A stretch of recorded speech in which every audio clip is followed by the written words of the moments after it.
کا خدا مبارک ہو جس نے میرے آقا کو اپنے کرم اور اپنی وفا سے محروم نہیں رکھا اور مجھے میرے آقا کے بھائی کے گھر کی راہ دکھائی۔ تب وہ لڑکی دوڑی اور اپنی ماں کے گھر میں سب حال بتایا، اور رفقہ کا ایک بھائی تھا جس کا نام لابن تھا، وہ باہر چشمے پر اس شخص کے پاس دوڑا گیا۔ جب اس نے وہ نتھ اور اپنی بہن کے ہاتھوں میں کڑے دیکھے اور اپنی بہن رفقہ کی باتیں سنی جو کہتی تھی کہ اس آدمی نے مجھ سے یوں کہا، اور اس شخص کے پاس آیا جو اونٹوں کے نزدیک چشمے پر کھڑا تھا اور کہا، اے تو جو خداوند کی طرف سے مبارک ہے، تو گھر میں آ، کس لیے باہر کھڑا ہے؟ میں نے گھر اور اونٹوں کے لیے بھی مقام تیار کیا ہے۔ اور وہ اس شخص کو گھر میں لایا اور اونٹوں کو کھولا اور انہیں بھوسا اور چارہ ڈالا، اور اس کے پاؤں اور اس کے ساتھیوں کے پاؤں دھونے کا پانی دیا۔ پھر کھانا اس کے آگے رکھا گیا، پر وہ بولا کہ میں جب تک اپنی بات نہ کہوں نہ کھاؤں گا۔ وہ بولا، کہہ۔ اس نے کہا کہ میں ابراہیم کا نوکر ہوں، اور خداوند نے میرے آقا کو بہت برکت دی اور وہ بڑا آدمی ہے، اور اس نے اسے بھیڑ بکریاں اور گائیں بیل اور سونا چاندی، لونڈیاں اور غلام اور اونٹ اور گدھے بخشے ہیں، اور میرے آقا کی بیوی سارہ سے بڑھاپے میں اس کے لیے بیٹا پیدا ہوا، اور اس نے اپنا سب کچھ اسی کو دے دیا۔ اور میرے آقا نے یہ کہا کہ مجھ سے قسم لی کہ تو کنانیوں کی بیٹیوں میں سے جن کے ملک میں میں رہتا ہوں کسی کو میرے بیٹے کی بیوی بنانے کے لیے نہ لینا، بلکہ تو میرے باپ کے گھر میرے رشتہ داروں کے پاس جانا اور میرے بیٹے کے واسطے بیوی لینا۔ تب میں نے اپنے آقا سے کہا، شاید وہ عورت میرے ساتھ نہ آئے۔ تب اس نے مجھ سے کہا کہ خداوند جس کے حضور میں چلتا ہوں اپنا فرشتہ تیرے ساتھ بھیجے گا اور وہ تجھے راہ میں کامیاب کرے گا۔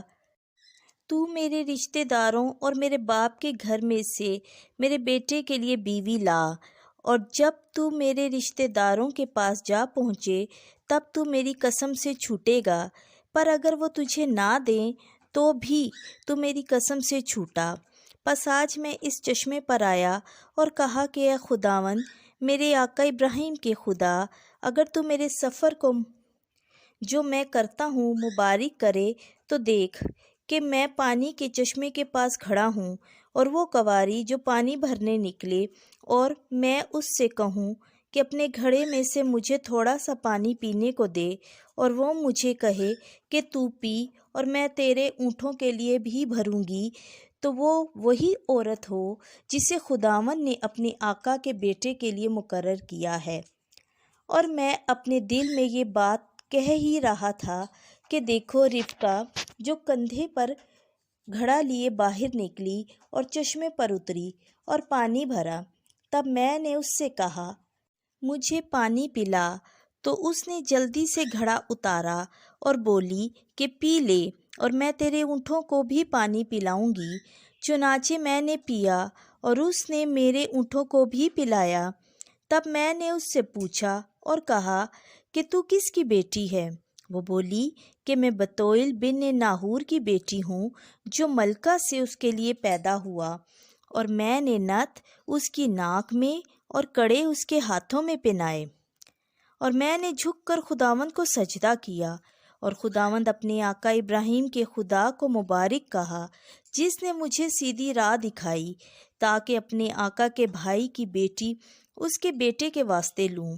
سو اگر تم مہربانی اور راستی سے میرے آقا کے ساتھ پیش آنا چاہتے ہو تو مجھ سے کہو، اور اگر نہیں تو بھی مجھ سے کہو تاکہ میں داہنے یا بائیں ہاتھ پھروں۔ تب لابن اور بتویل نے جواب میں کہا کہ یہ بات خداوند کی طرف سے ہے، اس میں ہم تجھے کچھ بھلا یا برا نہیں کہہ سکتے۔ دیکھ رفقہ تیرے سامنے ہے، اسے لے اور جا، اور جیسا کہ خداوند نے کہا ہے تیرے آقا کے بیٹے کی بیوی ہوگی۔ اور یوں ہوا کہ جب ابراہیم کے نوکر نے ان کی باتیں سنی تو زمین پر جھک کر خداوند کو سجدہ کیا، اور نوکر نے چاندی کے برتن اور سونے کے برتن اور پوشاکیں نکالیں اور رفقہ کو دیں، اور اس کے بھائی اور اس کی ماں کو بھی قیمتی چیزیں عطا کیں، اور اس نے اور ان لوگوں نے جو اس کے ساتھ تھے کھایا پیا اور رات وہیں رہے۔ صبح کو وہ اٹھے اور اس نے کہا، مجھے میرے آقا کی طرف روانہ کرو، اور اس کے بھائی اور اس کی ماں نے کہا کہ لڑکی کو 10 روز کم از کم ہمارے پاس رہنے دے، بعد اس کے وہ جائے گی۔ اس نے انہیں کہا کہ مجھے نہ روکو، کہ خداوند نے میرا سفر مبارک کیا، مجھے رخصت کرو تاکہ میں اپنے آقا کے پاس جاؤں۔ وہ بولے، ہم لڑکی کو بلاتے ہیں اور اس سے پوچھتے ہیں وہ کیا کہتی ہے۔ تب انہوں نے رفقہ کو بلایا اور اس سے کہا، کیا تو اس شخص کے ساتھ جائے گی؟ وہ بولی، میں جاؤں گی۔ تب انہوں نے اپنی بہن رفقہ اور اس کی دائی اور ابراہیم کے نوکر اور اس کے ساتھ کے لوگوں کو رخصت کیا، اور انہوں نے رفقہ کو دعا دی اور اس سے کہا، اے خواہر، تو ہزاروں لاکھوں کی ماں ہو، اور تیری نسل اپنے ادا کے دروازوں پر حکمران ہو۔ اور رفقہ اور اس کی لونڈیاں اٹھ کر اونٹوں پر چڑھیں اور اس آدمی کے ساتھ چلیں، اور وہ رفقہ کو لے کر روانہ ہوا۔ اور اسحاق بحر ہل روئی کے راہ سے آتا تھا، کیونکہ وہ نجبہ کے ملک میں رہتا تھا۔ اور اسحاق شام کے وقت دھیان کرنے کو میدان میں گیا، اور اس نے اپنی آنکھیں اٹھائیں اور نظر کی تو دیکھو اونٹ چلے آتے ہیں، اور رفقہ نے اپنی آنکھیں اٹھائیں اور اسحاق کو دیکھ کر اونٹ پر سے اتر پڑی، کیونکہ اس نے اس نوکر سے پوچھا تھا کہ یہ شخص جو میدان میں ہم سے ملنے کو آتا ہے کون ہے؟ اس نوکر نے کہا تھا کہ یہ میرا آقا ہے، اور اس نے نقاب لیا اور اس سے اپنے آپ کو چھپایا، اور نوکر نے سب کچھ جو کیا تھا اسحاق سے بیان کیا۔ اور اسحاق اسے اپنی ماں سارہ کے خیمے میں لایا اور رفقہ کو لیا، اور وہ اس کی بیوی ہوئی، اور اس نے اسے پیار کیا یہاں تک کہ اپنی ماں کے مرنے کے غم سے تسلی پائی۔ خداوند کے زندہ اور جلالی کلام کا پڑھا، سنا اور سمجھا جانا ہم سب کے لیے باعث برکت ہو، آمین۔